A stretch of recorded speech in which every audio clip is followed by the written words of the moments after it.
നമസ്കാരം. കലോത്സവ വിശേഷങ്ങളിലേക്കും വാർത്തകളിലേക്കും ഏവർക്കും സ്വാഗതം. 58ാമത് സംസ്ഥാന സ്കൂൾ കലോത്സവം സമാപിച്ചിരിക്കുന്നു. ആദ്യ ദിനം മുതൽ ആധിപത്യം പുലർത്തി വന്ന ജില്ലയായ കോഴിക്കോട് ഇത്തവണയും കപ്പ് കൊണ്ടുപോയിരിക്കുന്നു. കോഴിക്കോടും പാലക്കാടും തമ്മിൽ വലിയ പോരാട്ടം നടന്നു, ഇഞ്ചോടിഞ്ച് പോരാട്ടം നടന്നു. പക്ഷേ അവസാന നിമിഷം വരെ പാലക്കാട് പോരാടിയെങ്കിലും കോഴിക്കോട് ആധിപത്യം ഉറപ്പിച്ചിരിക്കുന്നു. കലാകിരീടം കോഴിക്കോട് തന്നെ സ്വന്തമാക്കിയിരിക്കുന്നു. രണ്ടാം സ്ഥാനത്ത് പാലക്കാടാണ്. മലപ്പുറം, കണ്ണൂർ, തൃശൂർ ജില്ലകളാണ് മറ്റ് സ്ഥാനങ്ങളിൽ. ആദ്യത്തെ ജില്ലയായ തൃശൂർ 5ാം സ്ഥാനത്താണ്. തൃശൂരായിരുന്നു ആദ്യ ദിവസങ്ങളിൽ, രണ്ടാം ദിവസങ്ങളിലൊക്കെ 2ാം സ്ഥാനത്ത് എത്തിയിരുന്നത്. തൃശൂർക്കാർ ഏറെ പ്രതീക്ഷയിലുമായിരുന്നു രണ്ടാമതെത്തും, അല്ലെങ്കിൽ അവർക്ക് കിരീടം കിട്ടും എന്ന്. പക്ഷേ എന്തായാലും കോഴിക്കോടും പാലക്കാടും തന്നെ ഇത്തവണയും 1ഉം 2ഉം സ്ഥാനങ്ങൾ പങ്കിട്ടിരിക്കുന്നു. നമുക്കപ്പോൾ ഇപ്പോൾ ഒരു അതിഥിയുണ്ട്, ഒരു വിശിഷ്ട അതിഥിയുണ്ട്. ശ്രീ കിഷോർ കുമാർ, സാക്സഫോൺ പ്ലെയർ ആണ്, നമുക്കറിയാം. അദ്ദേഹം ആ രീതിയിൽ വളരെ പ്രശസ്തനാണ്. സാക്സഫോണുമായിട്ട് നമുക്ക് വേണ്ടി ചില പാട്ടുകളൊക്കെ പാടിത്തരാനും അതിനുവേണ്ടിയാണ് നമ്മുടെ കൂടെ വന്നിരിക്കുന്നത്. എന്താണ് പുതിയ വിശേഷങ്ങൾ? വിശേഷം നല്ല വിശേഷം. കലോത്സവ വേദിയിൽ വന്നിരുന്ന 2-3 ദിവസങ്ങളായിട്ട് ഇവിടെ നിറസാന്നിധ്യമാണ്. പിന്നെ പ്രോഗ്രാമിൻ്റെ തിരക്ക് കാരണം എപ്പോഴും വരാൻ പറ്റാറില്ല. പക്ഷേങ്കിലും ഇന്ന് തൃശ്ശൂരായിരുന്നു പ്രോഗ്രാം. അപ്പോൾ രാവിലെ ഒന്ന് വന്നു പോയിരുന്നു. നല്ല എല്ലാതും ഒന്നിനൊന്നും മെച്ചമുള്ള ഐറ്റങ്ങളായിരുന്നു കണ്ടതെല്ലാം. ഏതൊക്കെ പ്രോഗ്രാം കണ്ടു? ഞാൻ ഇവിടെ വന്നിട്ട് ലൈറ്റ് മ്യൂസിക് നേരത്തെ കണ്ടായിരുന്നു. പിന്നെ ഫോക്ക് ഡാൻസ്. ഞാൻ ആദ്യം ഡാൻസ് ഫീൽഡിലായിരുന്നു. ആദ്യം ഡാൻസിന് മൃദംഗം വായിച്ചിരുന്നതുകൊണ്ട് പരമാവധി നമ്മൾ ക്ലാസിക്കൽ ഡാൻസുകളെല്ലാം കാണാൻ ഇപ്പോഴും ശ്രമിക്കാറുണ്ട്. ഡാൻസിന് മൃദംഗം വായിച്ചിരുന്നു അല്ലേ? അപ്പോൾ മറ്റെന്തൊക്കെ ഇൻസ്ട്രുമെന്റ്സ് പ്ലേ ചെയ്യും? പിന്നെ ആക്ച്വലി ഞാൻ തബലിസ്റ്റ് ആയിരുന്നു. പിന്നെ കഴിഞ്ഞ ഒരു 1.5 വർഷം മുമ്പ് വരെ കമ്പോസർ ആർട്ടിസ്റ്റ് ആയിരുന്നു. ഇപ്പോഴാണ് ഒരു 1.5 വർഷത്തിന് ശേഷം മുമ്പാണ് സാക്സഫോൺ തുടങ്ങി വെച്ചത്. എങ്ങനെയാണ് സാക്സഫോൺ പ്ലേ ചെയ്യാൻ തുടങ്ങുന്നത്? ആ ഒരു ഇഷ്ടം തുടങ്ങിയത് എപ്പോഴാണ്? ഒരു 30 വർഷമായിട്ട് സാക്സഫോൺ വായിക്കണമെന്നൊരു ആഗ്രഹം ഉണ്ടായിരുന്നു. പക്ഷെ ഇതൊരു കോസ്റ്റ്ലി ഇൻസ്ട്രുമെൻ്റ് ആയതുകൊണ്ടും ഇവിടെ പഠിപ്പിക്കാൻ ആളില്ലാത്തത് കൊണ്ടുമാണ് ഇത് വാങ്ങാൻ പറ്റാഞ്ഞത് തന്നെ. പിന്നീട് ഇത് വാങ്ങിയതിന് ശേഷം പലരിടത്തും ചെന്നപ്പോൾ വളരെ കൈപ്പേറിയ അനുഭവങ്ങളായിരുന്നു. അതെന്താ അങ്ങനെ? കാരണം ഇനിയൊരാൾ ഈ ഒരു ഇൻസ്ട്രുമെൻ്റായിട്ട് വരണ്ട എന്നായിരിക്കണം. കാരണം എനിക്കത് ധൈര്യപൂർവ്വം പറയാം. കാരണം എന്താ വെച്ച് കഴിഞ്ഞാൽ നമ്മുടെ പല പരിചയമുള്ള ആർട്ടിസ്റ്റുകളുടെ അടുത്ത് പോയിട്ടും പലരും നമ്മളെ മടക്കി വിടുകയാണ് ചെയ്തത്. പക്ഷേ എൻ്റെ കൂടെയുള്ള പല കീബോർഡിസ്റ്റുകളുടെ സഹായത്താലാണ് ഞാൻ ഈ ഇൻസ്ട്രുമെൻ്റ് എടുത്ത് ഒരു ദിവസം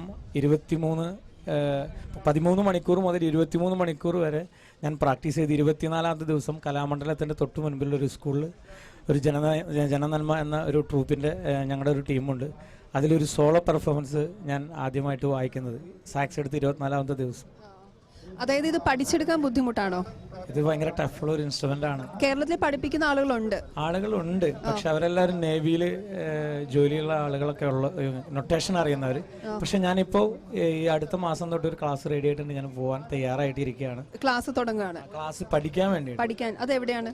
അതിപ്പോൾ ഇവിടെ നമ്മുടെ ഒരു ഫ്രണ്ട് തന്നെ ഇവിടെ ഇന്നലെ ഒരു പ്രോഗ്രാമിന് കാണാനുണ്ടായി. അപ്പോൾ അദ്ദേഹം പറഞ്ഞു ഇങ്ങനെ പ്രോഗ്രാമിന് വായിച്ച് നടന്നാൽ പോരാ, നൊട്ടേഷൻ ലെവൽ പഠിക്കണം എന്ന് പറഞ്ഞപ്പോൾ പഠിപ്പിക്കാൻ ആളില്ലാത്തത് കൊണ്ടാണ് പഠിക്കാഞ്ഞത്, തനിയെ പഠിച്ചത്. ഇപ്പൊ പിന്നെ അത്യാവശ്യം പ്രോഗ്രാം നാട്ടിൽ തന്നെയാണോ പഠിക്കാൻ പോകുന്നത്? അല്ലല്ല, ഇത് എറണാകുളത്ത് ഒരു ഫ്രണ്ട് പഠിപ്പിച്ചു തരാം. ഇപ്പൊ കോസ്റ്റ്ലി ഇൻസ്ട്രുമെന്റ് ആണെന്ന് പറഞ്ഞല്ലോ, മറ്റ് ഇൻസ്ട്രുമെന്റ്സിനെ അപേക്ഷിച്ച് കൂടുതലാണോ ഇതിന്റെ വില? അതായത് യമഹയുടെ സാക്സ് ആണെങ്കിൽ ഏകദേശം ഒരു 2.5 ലക്ഷം രൂപ വരെ ഇതിന് വിലയുണ്ട്. ഇത് ആൾട്ടോ സാക്സ് എന്ന് പറയും. ഇതിന്റെ 4 വേർഷൻ ഉണ്ട്. ഇപ്പൊ നമ്മുടെ ഇവിടെ സാധാരണ ഉപയോഗിക്കുന്നത് ഒന്ന് സുപ്രോണോ സാക്സ്, പിന്നെ ഒന്ന് ആൾട്ടോ സാക്സ്, പിന്നെ ടെനർ, ബാരിറ്റോ. ടെനറും ആൾട്ടോ സാക്സ് ആണ് സാധാരണ പെർഫോം ചെയ്യുന്നത്. ഓക്കെ, അതെന്തുകൊണ്ടാണ് ഇത് അത്ര പോപ്പുലർ ആയി വരാത്തത്? കുറവാണോ ഇവിടെ? അല്ലല്ല, ഈ ഇൻസ്ട്രുമെന്റ് തൃശ്ശൂർ ജില്ലയിൽ എനിക്ക് എൻ്റെ അറിവ് ശരിയാണെങ്കിൽ ഏകദേശം ഒരു 6-7 പേര് തൃശ്ശൂർ ജില്ലയിലുള്ളൂ. പെർഫോമിംഗ് ആർട്ടിസ്റ്റ് ആയിട്ട് വരുന്നൊരു വളരെ കുറവാണ്. അപ്പൊ എന്തായാലും നമുക്ക് ആദ്യം ഒരു കേൾക്കാം, എന്നിട്ട് ബാക്കി വിശേഷങ്ങളിലേക്ക് കടക്കാം. മൈക്ക് തന്നു.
1.5 വർഷത്തെ സ്വയം പ്രയത്നം കൊണ്ടും ചെറിയ ചെറിയ സഹായങ്ങൾ കൊണ്ടൊക്കെയാണ് ഇത്രയും സ്വായത്തമാക്കിയത് അല്ലേ?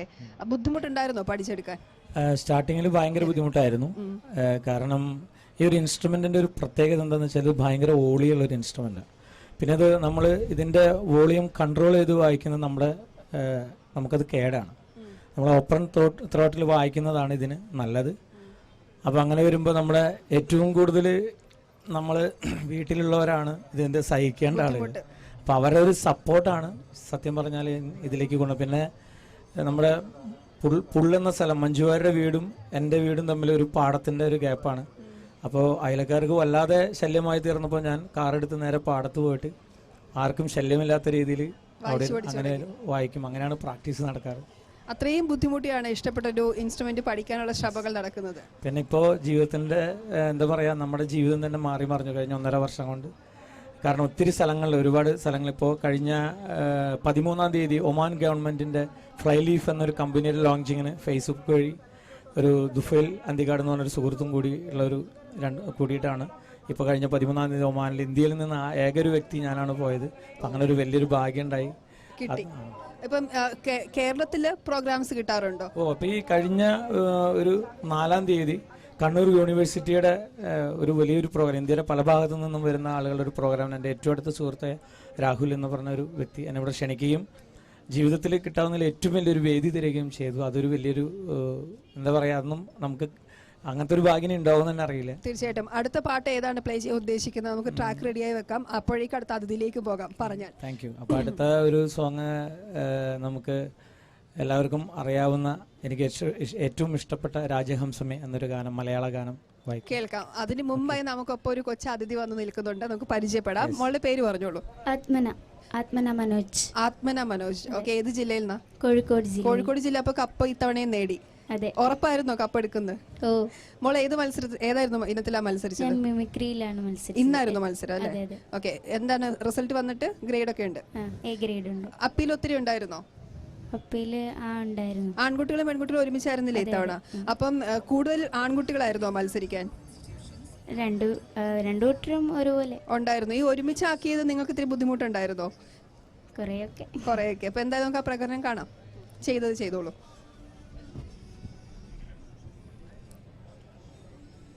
നായകളുടെ ശബ്ദം.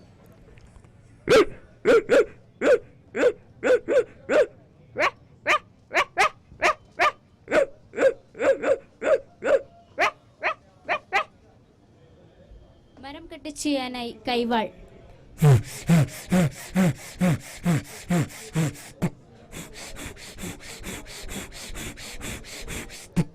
മരം തുളയ്ക്കാനായി ഡ്രില്ലിംഗ് മെഷീൻ.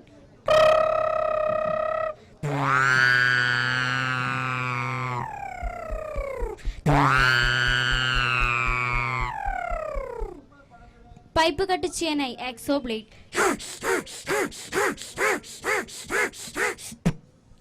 അടുത്തതായി ഒരു ഇംഗ്ലീഷ് ഫിലിം ട്രെയിലർ.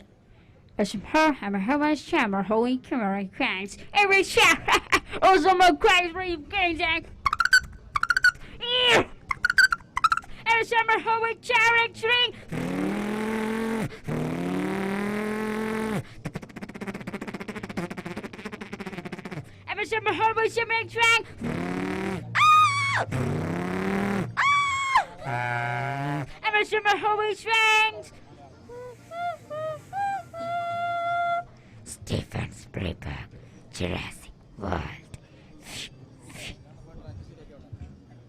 അടുത്തതായിട്ട് മംഗൾയാന്റെ ശബ്ദം.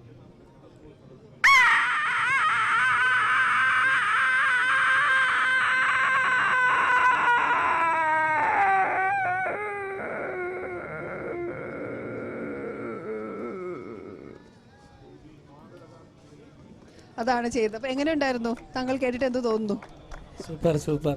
അതും ഒരു പെൺകുട്ടിയുടെ തൊണ്ടെന്ന് ഇത്രയും ശബ്ദങ്ങൾ വരുത്താന്ന് പറഞ്ഞാൽ അതൊരു വലിയൊരു അതിശയം തന്നെയാണ്. തീർച്ചയായിട്ടും. മോള് മറ്റേതെങ്കിലും മത്സരത്തിൽ പങ്കെടുത്തോ? അതോ മിമിക്രി മാത്രമേ ഉള്ളോ? ഇല്ല, ഞാൻ കഴിഞ്ഞ വർഷം മോണോ ആക്ടിൽ UP വിഭാഗം ജില്ലയിൽ ഫസ്റ്റ് ഉണ്ടായിരുന്നു. ഇത്തവണ മോണായിട്ട് മത്സരിച്ചില്ലേ? മോണോ ആക്ടിന് സെക്കൻഡാണ് കിട്ടിയത്. സെക്കൻഡ്, അതുകൊണ്ട് ഇങ്ങോട്ട് വരാൻ പറ്റിയില്ല. അതെ. ഏത് സ്കൂളിന്റെ പേരെന്തായിരുന്നു? ഇന്ന് ഒച്ചാട് ഹയർ സെക്കൻഡറിയിലാണ്. ഏത് ക്ലാസ്സിലാണ് പഠിക്കുന്നത്? ഞാൻ 8th. അപ്പൊ കഴിഞ്ഞ വർഷം സ്റ്റേറ്റ് ലെവൽ ഇല്ലല്ലോ, ഇത്തവണയാണല്ലോ തുടക്കം അല്ലേ? അപ്പൊ എന്തായാലും എല്ലാ ആശംസകളും മോളെ നേരുന്നു. പറഞ്ഞതുപോലെ കുട്ടികളുടെ ഒരു ഉത്സവമാണല്ലേ യുവജനോത്സവം എന്ന് പറഞ്ഞാൽ. അതുകൊണ്ട് തന്നെ ഇന്നത്തെ ദിവസം, ഇത് സമാപന ദിവസം, കുട്ടികളെ കൂടി നമ്മൾ അംഗീകരിക്കേണ്ടതുണ്ട്. അവരുടെ പ്രകടനം കാഴ്ചവെക്കാൻ കൂടി നമ്മൾ അവസരങ്ങൾ നൽകേണ്ടതുണ്ട്. അതുകൊണ്ടുകൂടിയാണ് നമ്മളിങ്ങനെ ഉൾപ്പെടുത്തുന്നത്. അത് എൻജോയ് ചെയ്തു വിചാരിക്കുന്നു. നന്നായി എൻജോയ് ചെയ്തു. അടിപൊളി മോളെ, സൂപ്പർ. ഭാവിയിൽ ഒരു പക്ഷെ വലിയ TV താരൊക്കെ വരുമ്പോൾ ഞങ്ങളെ കാണുമ്പോൾ ഒരു ഹായ് പറയണം. ഓക്കെ, അപ്പം വീണ്ടും ഇതിലേക്ക് വന്നാൽ, താങ്കൾ പറഞ്ഞു 1.5 വർഷം ഒറ്റയ്ക്ക് അത്രയും പ്രയത്നിച്ചൊക്കെ പഠിച്ചു. അപ്പം കൂടുതൽ പഠനത്തിന് ഒരുങ്ങുകയാണ്. എന്താണ് ഇത്, ഈ പഠനം തുടരുക അല്ലെങ്കിൽ ഇതിൽ കൂടുതൽ നിപുണത കൈവരിക്കുക തന്നെയാണോ താല്പര്യവും? അതായത് സത്യം പറഞ്ഞു കഴിഞ്ഞാൽ മറ്റുള്ള ഇൻസ്ട്രുമെന്റിനേക്കാൾ സാമ്പത്തിക ലാഭം ഒന്ന് ഈ ഉപകരണം വായിക്കുമ്പോഴാണ്. ഇതിനോടുള്ള ഒരു ഇഷ്ടം, ഒരു ആഗ്രഹം, അതൊരു ഇഷ്ടമായി കഴിയുമ്പോഴാണ് ഇത് നമുക്ക് പ്രാക്ടീസ് ചെയ്യാനൊക്കെ തോന്നുകയുള്ളൂ. കാരണം കുറച്ച് ടഫാണ്. പ്രത്യേകിച്ച് നമുക്ക് എന്തെങ്കിലും പനി, ജലദോഷം, അതുപോലെ നമുക്ക് എന്തെങ്കിലും തൊണ്ടയിലൊക്കെ വേദനയൊക്കെ വരുന്ന സമയത്തൊക്കെ ഇത് പ്രാക്ടീസ് ചെയ്യാൻ ബുദ്ധിമുട്ടാണ്. പക്ഷെ എങ്കിലും ഒരു ദിവസം പോലെ ഇത് 3:30-4 മണി മുതൽ എപ്പോഴും ഞാൻ ഓൺലൈനിൽ ഉണ്ടാവും. രാവിലെ എത്ര നേരമാക്കി പ്രോഗ്രാം കഴിഞ്ഞ് വന്നാലും പ്രാക്ടീസിന്റെ വഴിക്ക് പോകും. ഇനിയിപ്പോൾ ഒരു പുതിയൊരു സംഭവം ചെയ്യാന്ന് പറഞ്ഞു കഴിഞ്ഞാൽ, ഇപ്പം ഞാൻ ട്രാക്ക് ഇട്ടിട്ടായാലും പരിപാടിക്ക് പോകും. ഇനി അൺപ്ലഗ്ഡ് ട്രാക്ക് കുറച്ച് റെക്കോർഡ് ചെയ്തിട്ട് ഒറിജിനൽ പാട്ട് വായിച്ചിട്ട് അൺപ്ലഗ്ഡ് ആയിട്ടുള്ള പഴയ പാട്ടിന് പുതിയ മ്യൂസിക് ആയിട്ട് ചെയ്തിട്ടുള്ള ഒരു പുതിയ സംഭവം ചെയ്തുകൊണ്ടിരിക്കുകയാണ്. ഇപ്പോഴത്തെ ട്രെൻഡ് അതാണ്. തീർച്ചയായിട്ടും യൂട്യൂബിലൊക്കെ നമ്മൾ എപ്പോഴും കാണുന്നതും താല്പര്യ ആളുകൾക്ക് അതാണ്. അപ്പൊ എന്തായാലും അടുത്ത പാട്ടിന് സമയമായി കേൾക്കാം.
അതിമനോഹരം. എന്നാലും ഒരുപാട് പേര് ഈ പാട്ട് ആവശ്യപ്പെടാറുണ്ടോ ഇങ്ങനെ ഇവന്റ്സിനൊക്കെ പോകുമ്പോൾ? ചോദിക്കാറുണ്ട്. ഇത് ഈ ഇൻസ്ട്രുമെന്റ് പ്രത്യേകത എന്താണ്? ആദ്യം വായിച്ചതല്ല അല്ലേ? ഇതിന്റെ പേര് സുപ്രാണോ സാക്സ് എന്നാണ്. ഇത് കുറച്ച് ഡേഞ്ചർ ഇൻസ്ട്രുമെന്റ് ആണ്. അത് നമ്മൾ സാധാരണ പറയാറില്ലേ കല്ല് വായിക്കാന്നൊക്കെ പറയില്ലേ, ഇതിൽ വെള്ളിയും കല്ലൊക്കെ വീഴാൻ കുറച്ച് സാധ്യതയുള്ള ഒരു ഉപകരണമാണ്. കാരണം ഇത് വെസ്റ്റേൺ ഉപകരണമായതുകൊണ്ട് തന്നെ അത് നമ്മുടേതായിട്ടുള്ള ആ ഒരു ശൈലിക്ക് വരാനുള്ള ഒരു ബുദ്ധിമുട്ട് ഈ ഇൻസ്ട്രുമെന്റിന് ഉണ്ട്. അപ്പോൾ ഇതിൽ സാധാരണ എനിക്ക് തോന്നുന്നു തൃശ്ശൂർ ജില്ലയിൽ ഏറ്റവും കൂടുതൽ മലയാളം പാട്ടുകൾ വായിക്കുന്ന ആൾ ഞാനാണെന്ന് തോന്നുന്നു. അതിന്റെ വിമർശനങ്ങളും ഭയങ്കരമാണ്. കാരണം ഇത് ഹിന്ദി പാട്ടുകൾ മാത്രം വായിക്കുക എന്നുള്ളൊരു കോൺസെപ്റ്റ് നിലനിൽക്കുന്ന ഈ ഒരു സമയത്ത് ഞാനാണിത് കൂടുതൽ മലയാളം സാക്സോഫോൺ ഉപയോഗിച്ച് മലയാളം പാട്ടുകൾ വായിക്കുന്നത്. അപ്പൊ ഇതില് നമ്മളൊരു പഴയൊരു പാട്ടുണ്ട്, അഞ്ജന കണ്ണെഴുതി. ആ സോങ് ഞാൻ വായിക്കാൻ ശ്രമിക്കാം. കുറച്ച് ബുദ്ധിമുട്ടുള്ള സോങ് ആണ്, എന്തെങ്കിലും ഐ വിൽ ട്രൈ.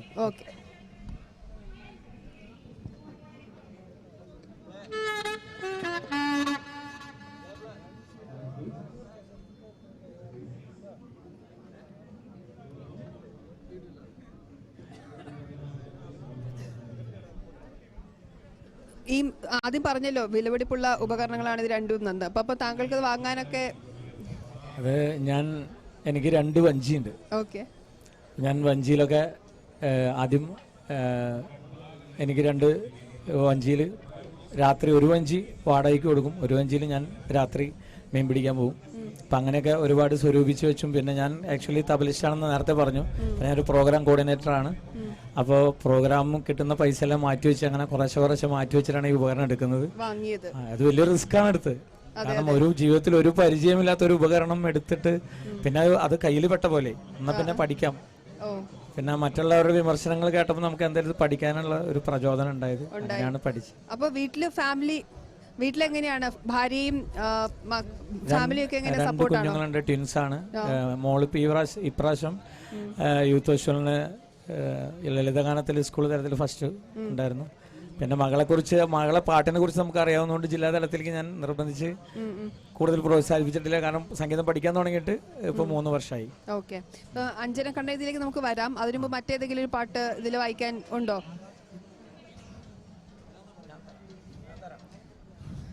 മറ്റേതെങ്കിലും പാട്ട് ഇപ്പൊ പറ്റുമോ? ഇനി ഈ ഇൻസ്ട്രുമെന്റിൽ വായിക്കാൻ പറ്റില്ല, അതിലേതെങ്കിലും പ്ലേ ചെയ്താൽ വായിക്കാം. മറ്റേ ഇൻസ്ട്രുമെന്റ് തന്നെ വേണ്ടി വരും. ഇത് റയർ സോങ് അതിൽ നോക്കി വെച്ചിട്ടുള്ളൂ. അപ്പൊ അത് പ്രത്യേകം പഠിക്കുന്നതാണോ? അങ്ങനെ ഇതിന്റെ സ്കെയിൽ വ്യത്യാസമുണ്ട്. ആ 2 ഇൻസ്ട്രുമെന്റും 2 സ്കെയിലാണ്. അതിന്റെ ചെറിയ പ്രോബ്ലം ആണ്. ഇപ്പൊ കുട്ടികളൊക്കെ ഇത് പഠിക്കാനായിട്ട് മുന്നോട്ട് വരുന്നുണ്ടോ? ഒരുപാട് വരുന്നുണ്ട്. പക്ഷെ ഞാൻ അലോപ്പതി ഡോക്ടറും ആയുർവേദ ഡോക്ടറും തമ്മിൽ വ്യത്യാസമുണ്ട്. കാരണം നൊട്ടേഷൻ ഇല്ല, എല്ലാം ബൈഹാർട്ട് പഠിക്കുക വായിക്കുക, അങ്ങനെയാണ്. അപ്പൊ പെട്ടെന്നൊരെണ്ണം പറഞ്ഞാൽ പഠിച്ചു വെച്ചതല്ലാതെ പാടാൻ അങ്ങനെ ബുദ്ധിമുട്ടുണ്ടോ? അങ്ങനെ ബുദ്ധിമുട്ടൊന്നുമില്ല. പക്ഷെ നേരെ ആദ്യം പഠിച്ചു വെക്കണമെന്നില്ല, അല്ലാതെ ചെയ്യാം. പാട്ടായി.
ഈ ഇൻസ്ട്രുമെന്റ് പറഞ്ഞല്ലോ വെള്ളി വീഴാനൊക്കെ എളുപ്പമാണ് എന്ന്. അപ്പൊ വെള്ളി വീഴാതെ പ്രാക്ടീസ് ചെയ്ത് അത് തറവായിട്ടുണ്ട്. ഇതൊരു ഭാഗ്യം കൊണ്ട് രക്ഷപ്പെടുന്ന ഒന്നാം ഫസ്റ്റ് ഈ ഇൻസ്ട്രുമെന്റ് എടുക്കുമ്പോൾ തന്നെ ഇതൊരു കാൽ നോട്ട് ഔട്ടുള്ള ഒരു ഇൻസ്ട്രുമെന്റ് ആണ്.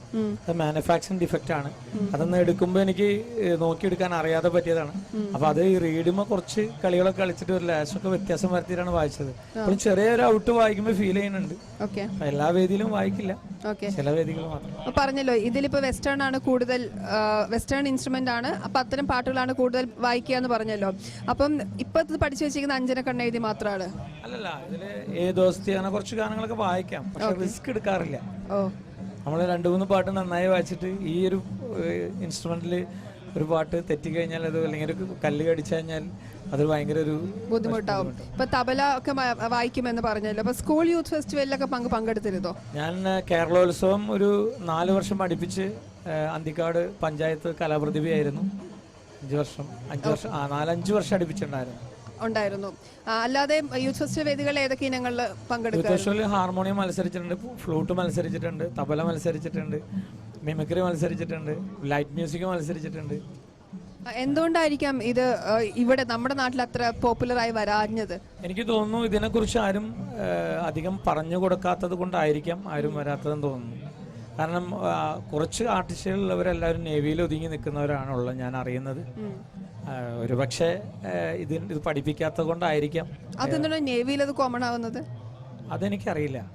നൊട്ടേഷൻ ലെവലിലേക്ക് ഇപ്പൊ കീബോർഡ് വെസ്റ്റേൺ നൊട്ടേഷൻ അറിയാന്നുണ്ടെങ്കിൽ നേവിയിലൊക്കെ കിട്ടാൻ സാധ്യത കൂടുതലുണ്ട്. അത്തരത്തിൽ അങ്ങനെ ഒരു അപ്പം യൂറോപ്യൻ ടൂർസ് ഒക്കെ സംഘടിപ്പിക്കുന്ന ഒരുപാട് ആളുകളുണ്ടല്ലോ, അവിടെ കോമൺ ആണോ ഇത്തരം ഈ സാക്സഫോൺ? അതെ, ഒരു ഇതൊക്കെ കോമൺ തന്നെയാണ്. കോമൺ ആണ്, പുറം രാജ്യങ്ങളിൽ ഇത് കോമൺ ആണ്. സംഗീതജ്ഞരായിട്ടുള്ളവർക്കൊക്കെ അത് അറിയാവുന്ന ഒരു കാര്യമാണ്.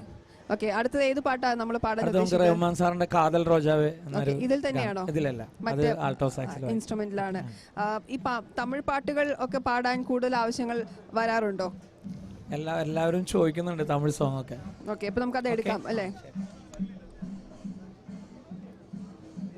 സാക്സഫോൺ എന്ന റെയർ ഒരു ഇൻസ്ട്രുമെന്റ് ആണ്. നമുക്ക് ആ ഇൻസ്ട്രുമെന്റിനെ കൂടുതൽ പരിചയപ്പെടാനും പറ്റിയെന്നുള്ളതാണ് ഒരു കാര്യം. കാരണം പൊതുവെ നമ്മൾ കണ്ടിട്ടുമില്ല.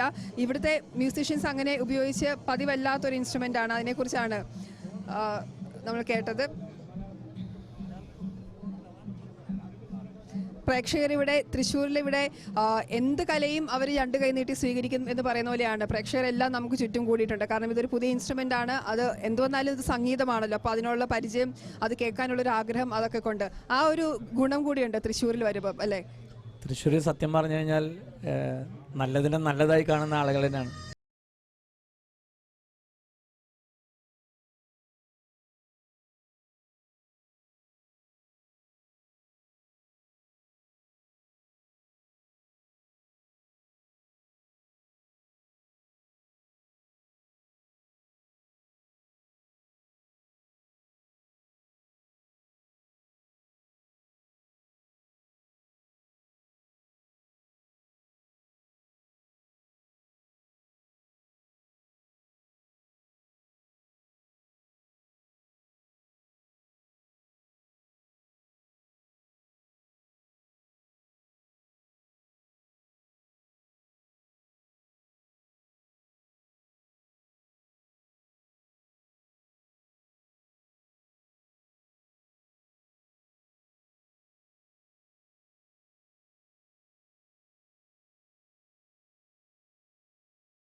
വളരെയധികം നന്ദി. അതിമനോഹരമായ പാട്ടായിരുന്നു. എന്തായാലും നമുക്കൊപ്പം 2 അതിഥികൾ കൂടി വന്നു ചേർന്നിട്ടുണ്ട്. ചാലക്കുടിക്കാരൻ ചങ്ങാതി എന്ന ചിത്രത്തിലെ അഭിനേതാക്കളാണ് സെന്തിൽ അല്ലെ, പേര് രേണു.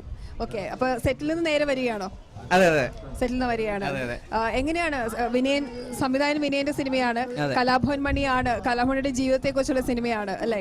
ഇത് മണിച്ചേട്ടന്റെ ജീവിതത്തിൽ നിന്ന് പ്രചോദനം ഉൾക്കൊണ്ടുകൊണ്ട് വിനയ് സാറ് ചെയ്യുന്ന പടമാണ്. അപ്പൊ ഇതിനകത്ത് ഇതൊക്കെ നിങ്ങൾ സസ്പെൻസ് അല്ലേ, ഇപ്പൊ നിങ്ങൾ കാണുക അതൊക്കെ. കലാഭവൻ മണിയുടെ ജീവിതത്തിൽ പ്രചോദനം ഉൾക്കൊണ്ട് ചെയ്യുന്ന ഒരു സിനിമയിൽ കലാഭവൻ മണിയുടെ ജീവിതത്തെ അവതരിപ്പിക്കുന്ന ഒരാളെന്ന് പറയുമ്പോൾ തീർച്ചയായിട്ടും അദ്ദേഹത്തോട് സാമ്യത എന്തെങ്കിലുമൊക്കെ ഉണ്ടാകും. എന്താണ്, മിമിക്രി ആണോ, നാടൻ പാട്ടാണോ, എന്താണ് കൈവശം? അല്ല, ഇതൊരു എന്താ പറയാ, ഈ കഥാപാത്രം ഒരു മിമിക്രിക്കാരനാണ്. കഷ്ടപ്പാടിലൂടെ സിനിമയിലേക്ക് വരുന്ന ഒരാളാണ്. അപ്പോൾ മിമിക്രിക്കാരൻ എന്നുള്ള നിലയിൽ എനിക്ക് മിമിക്രി എന്തായാലും ചെയ്യണം. അതുപോലെ തന്നെ ഇത് വിനയ് സാറ് ഒരു 6000 പേരെ ഓഡിഷൻ ചെയ്തിട്ട് കണ്ടെത്തിയതാണ് എന്നെ. അത് എന്നെ സംബന്ധിച്ചിടത്തോളം ഇതൊരു വലിയ ഭാഗ്യമാണ്. കാരണം ഒരുപാട് പേര് ഇത് എല്ലാവർക്കും കിട്ടുന്ന ഒരു ഭാഗ്യമല്ലല്ലോ. ഈ മണിച്ചേട്ടൻ എന്ന് പറയുമ്പോൾ നമ്മുടെ മലയാളികളുടെ എന്താ പറയുക, ഒരു സ്വത്തല്ലേ. അപ്പം അത് ആ ഒരു കറുത്ത മുത്തിനെ അവതരിപ്പിക്കാനായിട്ടൊരു ഭാഗ്യം അത് എനിക്ക് തന്നെ കിട്ടിയത് ഈശ്വരനോടും. താങ്കളപ്പം മിമിക്രി ചെയ്യും അല്ലെ? മിമിക്രി ചെയ്യാറുണ്ടായിരുന്നു? മിമിക്രിയിലൂടെ തന്നെയാണ് വന്നത്. അങ്ങനെയാണോ സാറ് പരിചയപ്പെടുന്നതൊക്കെ? ഓഡിഷൻ ചെയ്തപ്പോൾ അതായിരുന്നു ഒരു പ്ലസ് പോയിന്റ് ആയത്? ഇല്ല, ഓഡിഷൻ ചെയ്യില്ല, ഞാൻ ടിവിയിലൊക്കെ പ്രോഗ്രാം ചെയ്യുന്നത് കണ്ടിട്ട് അങ്ങനെ വിളിച്ചാണ്. ഇപ്പൊ എന്തെങ്കിലും നമുക്ക് വേണ്ടി അവതരിപ്പിക്കാൻ പറ്റുമോ? നമുക്ക് വേണ്ടി തീർച്ചയായിട്ടും. ഇപ്പോൾ ഈ കലോത്സവത്തിന്റെ സംഭവം, ഞാൻ സ്കൂളിലൊക്കെ പഠിക്കുമ്പോൾ സ്കൂളിലൊക്കെ ഫസ്റ്റ് ആവും, കലോത്സവത്തിന് വരും, പക്ഷെ കലോത്സവത്തിന് വന്ന് തോറ്റു പോവും. ഈ കലോത്സവത്തിന് വന്ന് സമ്മാനം കിട്ടാത്തവർ ആരും വിഷമിക്കണ്ട. കാരണം സമ്മാനം കിട്ടിയില്ലെങ്കിലും സമ്മാനം കിട്ടാത്ത ചിലർ ഇതുപോലെയൊക്കെ എന്തെങ്കിലുമൊക്കെ വേഷങ്ങളൊക്കെ കിട്ടും. അപ്പോൾ ഇപ്പൊ നിങ്ങൾക്ക് വേണ്ടിയിട്ട് ഞാൻ ജാസി ഗിഫ്റ്റിന്റെ വോയിസിലൊന്ന് പാടാം. കൊള്ളാങ്കി കൈയടിക്കണേ. നിന്റെ കള്ളക്കട കണ്ണിൽ, ലജ്ജാവതിയ നിന്റെ കള്ളക്കട കണ്ണിൽ, താഴമ്പൂവോ താമര താഴോ തേനോ തേന്നിലാവോ, മാമഴമുത്തോ മല്ലിക്കൊളുന്തോ മീനോ മാറിവില്ലോ, തൊട്ടൊരു മിന്നിന്നാട്ടെ തൊട്ടാവാടി പൊന്മാനെ, മാനസ കൊട്ടാര കെട്ടിനകത്തുള്ള രോജാ രാജറാണി. അടിപൊളി, ശരിക്കും അതുപോലെ തന്നെ ഉണ്ടായിരുന്നു. പിന്നെ റീനുവിലേക്ക് വന്നാൽ, റീനു എവിടുന്നാണ്, സ്വദേശം എവിടെയാണ്? ട്രിവാൻഡ്രം. അപ്പൊ എങ്ങനെയാണ് ഈ സിനിമയിലേക്ക് എത്തുന്നത്? ഞാൻ ഇതിനു മുന്നേ മാൻഹോൾ, ഈ വർഷം സ്റ്റേറ്റ് അവാർഡ് കിട്ടിയ മൂവി മാൻഹോളിലെ ഹീറോയിൻ ആയിരുന്നു. അത് കണ്ടിട്ടാണോ ഇതിലേക്ക് വിളിക്കുന്നത്? അതെ സാർ, അതെ. മാൻഹോൾ എന്ന് പറഞ്ഞാൽ നമുക്ക് നിരവധി പുരസ്കാരങ്ങൾ, നിരൂപക പ്രശംസ നേടി അങ്ങനെ ഒരു സിനിമയാണ്. അതിന്റെ ഭാഗമാക്കാൻ കഴിഞ്ഞു എന്നുള്ളത് അത് ഏത് രീതിയിലുള്ള ഒരു അനുഭവമായിരുന്നു? അത് ഒരു വനിതാ സംവിധായിക, മാധ്യമപ്രവർത്തകയായിരുന്ന സംവിധായിക, എന്തായിരുന്നു ഒരു അനുഭവം? ശരിക്കും ഇപ്പോൾ പറഞ്ഞതുപോലെ ഒരു ലേഡി ഡയറക്ടർ എന്നത് ഫസ്റ്റ് മൂവി, അതിൽ ചെയ്യാൻ കഴിഞ്ഞ ഏറ്റവും വലിയൊരു ഭാഗ്യം തന്നെയാണ്. അത് സ്റ്റേറ്റ് അവാർഡ്, ഫസ്റ്റ് മൂവി തന്നെ സ്റ്റേറ്റ് അവാർഡ് കിട്ടുക, അത് ഏറ്റവും വലിയ ഭാഗ്യം. ബെസ്റ്റ് ഡയറക്ടർ എല്ലാം അതിന് കിട്ടിയിട്ടുണ്ട്. അതുപോലെ തന്നെ ഇപ്പോൾ സെക്കൻഡ് ഫിലിം വിനയൻ സാറിൻ്റെ ഫിലിം, അതും ഇത്രയും വലിയൊരു ഡയറക്ടറിന്റെ കീഴിൽ മണിച്ചേട്ടന്റെ സ്റ്റോറി ചെയ്യാന്ന് പറഞ്ഞാൽ എന്റെ ഏറ്റവും വലിയ ഭാഗ്യമായിട്ട് കരുതുന്നു. ഈ കലോത്സവ വേദി വന്ന് നിൽക്കുന്നുണ്ട്, കലോത്സവത്തിലൊക്കെ പങ്കെടുത്തിരുന്നോ പണ്ട്? ഇല്ല, അങ്ങനെ ഒരു ഭാഗ്യം ഉണ്ടായിട്ടില്ല. ഒരു ഐറ്റത്തിലും ശ്രമിച്ചിട്ടില്ല? ഇല്ല, ഞാൻ ശ്രമിച്ചിട്ടില്ല. എവിടെയായിരുന്നു സ്കൂളിംഗ് ഒക്കെ? ഞാൻ ട്രിവാൻഡ്രം തന്നെ, എന്റെ വീടിനടുത്ത് മലയും സ്കൂള്, നഴ്സറി വരെ പോയിട്ടുള്ളൂ. അതുകൊണ്ട് കലോത്സവത്തിലൊന്നും അങ്ങനെ പങ്കെടുത്തിട്ടില്ല. അപ്പൊ എന്തായാലും കലാഭവൻ മണിയുടെ ജീവിതം ആണ് ഇപ്പൊ മിമിക്രി ചെയ്ത് കാണിച്ചു. അപ്പൊ ഉറപ്പായിട്ടും മണിച്ചേട്ടന്റെ നാടൻ പാട്ടുകളോടൊക്കെ ഒരു ഇഷ്ടവും താല്പര്യമൊക്കെ ഉണ്ടാവുമല്ലോ. അതൊക്കെ ഉണ്ട്. അപ്പൊ അതും കൂടി പാടാം. ഞാനോ? അയ്യോ, അത് രണ്ടുപേര്. ചാലക്കുടി ചന്തയ്ക്ക് പോകുമ്പോൾ ചന്ദന ചോപ്പുള്ള മീങ്കാരി പെണ്ണിനെ കണ്ടേ ഞാൻ, ചെമ്പല്ല് കരിമീൻ ചെമ്മീന്, പെണ്ണിന്റെ കൊട്ടല് നെയ്യുള്ള പിടയ്ക്കണ മീനാണേ. ചാലക്കുടി ചന്തയ്ക്ക് പോകുമ്പോൾ ചന്ദന ചോപ്പുള്ള മീങ്കാരി പെണ്ണിനെ കണ്ടേ ഞാൻ, ചെമ്പല്ല് കരിമീൻ ചെമ്മീന്, പെണ്ണിന്റെ കൊട്ടല് നെയ്യുള്ള പിടയ്ക്കണ മീനാണേ. Thank you. ഇപ്പം നമ്മോടൊപ്പം ഒരു മറ്റൊരു കലാകാരൻ കൂടി ഉണ്ട്, കിഷോർ എന്നാണ് പേര്. ഈ ഇൻസ്ട്രുമെന്റ് കണ്ടിട്ട് എന്താണെന്ന് മനസ്സിലാവുന്നുണ്ടോ? അങ്ങനെ എളുപ്പം മനസ്സിലാവാൻ വഴിയില്ല. ഞങ്ങൾക്ക് ഇപ്പോഴാണ് ഇത് ബ്യൂഗിളൊന്നല്ല. ഗൂഗിളിനെ പോലെ ഇരിക്കും, പക്ഷെ ഇത് സാക്സോഫോൺ ആണ്. സാറല്ലേ, നമുക്കൊന്ന് സാറ് ഞാൻ ഷിബു എന്ന് വിളിക്കുന്നത്. ഓക്കെ, എന്ത് വേണമെങ്കിലും വിളിക്കാം. അപ്പം കലാഭവൻ മണിയുടെ കാര്യം പറഞ്ഞുകൊണ്ടാണ് ഒരു നാടൻ പാട്ട് അദ്ദേഹം നമുക്ക് വേണ്ടി ഇപ്പോൾ വായിച്ചു തരും. ഇതേപോലെ രണ്ടുപേരും ഞാൻ വായിക്കാൻ ശ്രമിക്കും, കാരണം ഇത് കുറച്ച് അങ്ങനത്തെ പാട്ടുകൾ വായിക്കും. പക്ഷെ എന്നാലും മണിച്ചേട്ടനോടൊരു ഇഷ്ടം, മെലഡി ഫാസ്റ്റും വായിക്കാം അതന്നെ. പിന്നെ ഇന്നിപ്പോ ഇത് ലൈവ് കാണുന്നുണ്ടെങ്കിൽ വീട്ടുകാർ ചെല്ലുമ്പോൾ സെൽഫി എടുത്തില്ലെന്ന് ചോദിക്കും, അതാണ് ഒരു പ്രശ്നം. സാരല്ലേ, കുഴപ്പമില്ല, എന്തായാലും നമുക്ക് വായിക്കാം ഒരു സോങ്. ഓക്കെ, വലിയ ആരാധന വീട്ടില്. അപ്പൊ ഓക്കെ.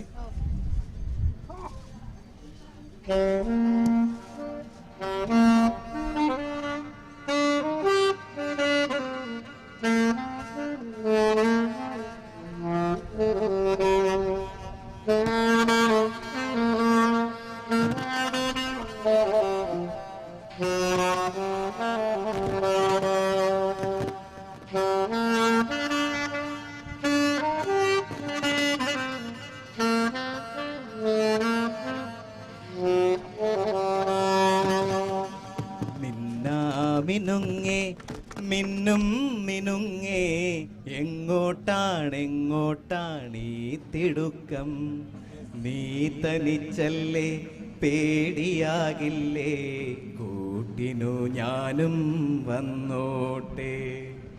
അടിപൊളി. ഇപ്പൊ കലാഭവൻ മണിയുടെ ജീവിതത്തെ ആസ്പദമാക്കുള്ള ഒരു സിനിമയാണ്. എന്താണ് ആ സിനിമ പറയുന്നത്? അദ്ദേഹത്തിന്റെ ഇതുവരെയുള്ള ജീവിതം തന്നെയാണോ, അത് അതേപടി ആവിഷ്കരിക്കുകയാണോ, അല്ലെങ്കിൽ അല്ല, ഇത് പൂർണ്ണമായിട്ടും മണിച്ചേട്ടന്റെ ജീവിതം കഥയല്ല, അത് ഫിക്ഷനലൈസ് ചെയ്തിട്ടാണ്? അത് നിങ്ങൾ കാണുക, എല്ലാം പറഞ്ഞു കഴിഞ്ഞാൽ നിങ്ങൾ കാണുക, പടം കാണുക. തീർച്ചയായിട്ടും. ഇപ്പം ഒരു നീണ്ട ഇടവേളയ്ക്ക് ശേഷം വിനയൻ സംവിധാനം ചെയ്യുന്ന ഒരു സിനിമ കൂടിയാണ് അല്ലേ? ആ ഒരു അനുഭവം എങ്ങനെയുണ്ടായിരുന്നു? ഒരു മുതിർന്ന ഡയറക്ടറാണ്. അത് എന്താ പറയാ, ഒരു വലിയൊരു ഒരു എന്താ പറയുക, ഒരു പഠനശാലയാണത്.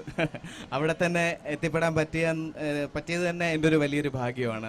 ഒരുപാട് മലയാളത്തിൽ ഒരുപാട് നായകന്മാരെ മലയാള സിനിമയ്ക്ക് സമ്മാനിച്ച, ഒരുപാട് കഴിവുള്ള ഒരു കലാകാരന്മാരെ സമ്മാനിച്ച ഒരു ഡയറക്ടറാണ്. അപ്പോൾ അദ്ദേഹത്തിൻ്റെ സിനിമയിൽ തന്നെ അതും മണിച്ചേട്ടൻ്റെ ആ ഒരു കഥാപാത്രം അത് ചെയ്യാൻ പറ്റുക എന്ന് പറഞ്ഞു കഴിഞ്ഞാൽ അതൊരു വലിയ ഭാഗ്യം. അത് വിനയൻ സാറിൻ്റെ കൂടെ ആകുമ്പോൾ അത് ഇരട്ടി സന്തോഷം. ഇനി എന്താ പറയുക, പ്രേക്ഷകരായ നിങ്ങൾ തിയേറ്ററിൽ പോയി കണ്ട് അത് ഒരു വൻ വിജയമാക്കി തീർക്കണം. തീർച്ചയായിട്ടും മണിച്ചേട്ടനെ ഇഷ്ടപ്പെടുന്ന എല്ലാവർക്കും, മണിച്ചേട്ടനെന്നല്ല സിനിമ ഇഷ്ടപ്പെടുന്ന എല്ലാവർക്കും, പ്രത്യേകിച്ച് മണിച്ചേട്ടനെ ഇഷ്ടപ്പെടുന്ന എല്ലാവർക്കും ഈ സിനിമ ഇഷ്ടപ്പെടും. നിങ്ങളെല്ലാം ഒരു വൻ വിജയമാക്കി തീർക്കണം. തീർച്ചയായിട്ടും. റീനു, മറ്റേതെങ്കിലും പ്രോജക്റ്റുകൾ ഇനി വരാനിരിക്കുന്നുണ്ടോ? ഇപ്പോൾ ഇത് ചെയ്തുകൊണ്ടിരിക്കുകയാണ്. ഇത് കഴിഞ്ഞൊരു തമിഴ് പ്രോജക്റ്റ് ഇങ്ങനെ ഉണ്ട്.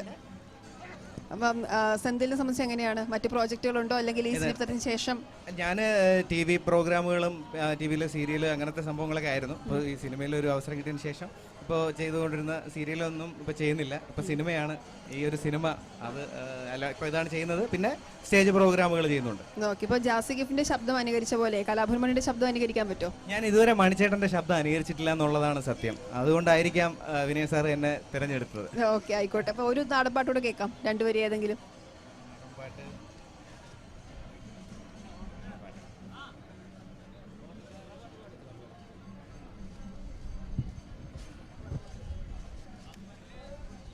അപ്പരലി പരല് പരല് പൂവാലി പരല് പരല് ഇന്നലി നിരത്ത് പരലി വെള്ളത്തിലോടണല്ല. അപ്പരലി പരല് പരല് പൂവാലി പരല് പരല് ഇന്നലി നിരത്ത് പരലി വെള്ളത്തിലോടണല്ല. അപ്പം എന്തായാലും ചാലക്കുടിക്കാരൻ ചങ്ങാതിയുടെ സെറ്റിൽ നിന്നാണ് ഇവിടെ എത്തിയത്. വളരെയധികം നന്ദി. ചിത്രത്തിന് എല്ലാ ആശംസകളും നേരുന്നു. ഈ പറഞ്ഞ പോലെ ഒരു ഇടവേളയ്ക്ക് ശേഷം വിനയന്റെ ചിത്രം വരികയാണ്. കലാഭവന്റെ ജീവിതത്തെ ആസ്പദമാക്കിയ ഒരു സിനിമ. രണ്ടുപേർക്കും എല്ലാ ആശംസകളും നേരുന്നു. Thank you so much. ഇങ്ങനെ ഒരു എന്താ പറയാ, കലോത്സവത്തിൽ ഇങ്ങനെ സ്കൂളിൽ പഠിക്കുന്ന സമയത്ത് പങ്കെടുത്തതാണ്. അതിനുശേഷം തിരുവനന്തപുരത്ത് വെച്ച് നടന്നപ്പോൾ ഒരു കാണാൻ പോയിട്ടുണ്ട്. അപ്പം അതിനുശേഷം ഞാൻ ഇവിടെ തൃശ്ശൂരിൽ ഈ തേക്കങ്കാട് മൈതാനത്തിൽ ഇതിനു വേണ്ടിയിട്ട് വരാൻ സാധിച്ചത് തന്നെ ഒരു വലിയ ഭാഗ്യം. ഈ മത്സരത്തിലൂടെ വിജയിച്ച എല്ലാവർക്കും എൻ്റെ എല്ലാ ആശംസകളും നേരുന്നു. എൻ്റെ ആശംസകൾ പറയുന്നു. എൻ്റെ ഒരു ആദ്യ അനുഭവമാണത്. Thank you so much. Okay. അപ്പം എന്തായാലും നിങ്ങളിപ്പോൾ പെർഫോമൻസ് കണ്ടില്ലല്ലോ അല്ലേ? ഈ സാക്സഫോണിൽ ഒരു പാട്ടോടെ കേട്ടിട്ട് നമുക്ക് പോകാം.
വളരെയധികം നന്ദി ഒരിക്കൽ കൂടി പറയാണ്. അപ്പോൾ എല്ലാ ആശംസകളും എല്ലാവർക്കും വളരെയധികം നന്ദി നമ്മുടെ സ്റ്റുഡിയോയിലെത്തി ഇത്ര സമയം പങ്കുവച്ചവരും.